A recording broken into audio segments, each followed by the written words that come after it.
আবাসের টাকা থেকে কাটমানি।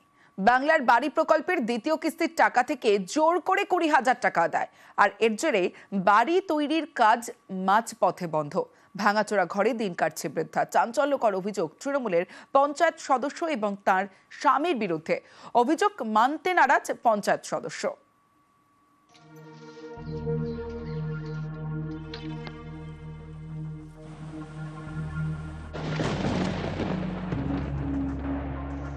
দরমার দেওয়াল, চারপাশ প্লাস্টিকে ঘেরা, টালির ছাউনিতেও প্লাস্টিক। এটা বছর 70-এর অঞ্জুয়ারা বিবির বাড়ি।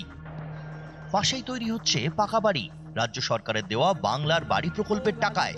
অভিযোগ সেই টাকা থেকে 20,000 টাকা কাটমানি আদায় করেছেন তৃণমূলের পঞ্চায়েত সদস্য এবং তার স্বামী।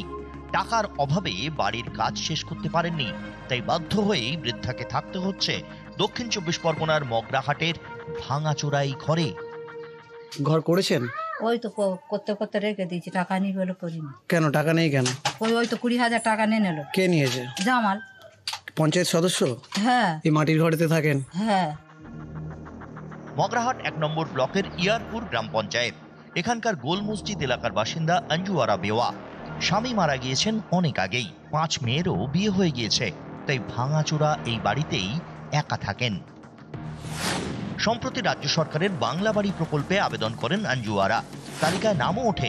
প্রথম কিস্তির 60,000 টাকায় অর্ধেক বাড়িও তৈরি করে ফেলেন। দ্বিতীয় কিস্তির 60,000 টাকা ব্যাংক অ্যাকাউন্টে ঢোকার পর বিপত্তি।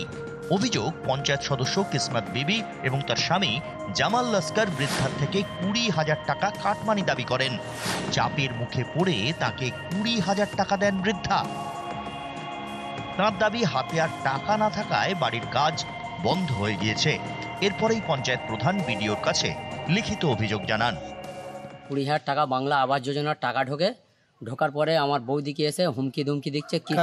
কিসমত বিবি লস্কর শাসক দলে ঢুকে গেছে, গিয়ে আমার বৌদির কাছ থেকে হুমকি ধুমকি দিয়ে 20,000 টাকা নিয়েছে। এখন মাটির ঘরে আছে। আর আমি এসডিও, বিডিও, ওসিকে চিঠি করেছিলাম, সব জায়গায় করেছিলাম। ও আমাদের ফাঁসাবে বলে বিরুদ্ধে করে ওরকম করছে। বাড়িটা হয়েছে তো করতে পারছে না, মানে 2 কিস্তির টাকা তো পেয়ে বাড়িটা করতে পারছে। আপনি বলতে চাইছেন আপনার বিরুদ্ধে মিথ্যা অভিযোগ করা হয়েছে? হ্যাঁ। অনেক কষ্ট করে জনপ্রতিনিধি হয়েছে, সেবা করবে, সেই সেবার জন্য ওদের দান দিতে হবে না? কোন রাজত্ব চলছে? গরিব মানুষ, খেটে খাওয়া মানুষ, তার একটা সরকারি যোজনার টাকা পাবে, সেখান থেকে কাটমানি। আর বড় বড় ডায়লগ, কেন্দ্র দিচ্ছে না, অমুক দিচ্ছে না, তমুক দিচ্ছে না। যদি এই ধরনের কোনো ঘটনা ঘটিয়ে থাকে, নিশ্চিত তার বিরুদ্ধে দলগতভাবে ব্যবস্থা নেওয়া হবে। কোনোভাবে গরিব মানুষের সাথে এই কাজ করা যাবে না।